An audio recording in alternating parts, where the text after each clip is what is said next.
In today's tutorial, I'm going to show you guys how to go about turning off or disabling the filter keys on your Acer laptop, tablet, or desktop computer.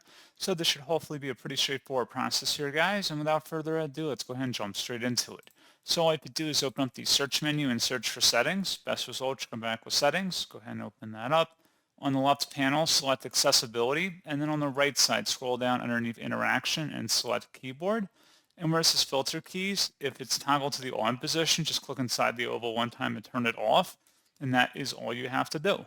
So pretty straightforward process, guys. And as always, thank you for watching. I do hope that was able to help you out. And I do look forward to catching you all in the next tutorial. Goodbye.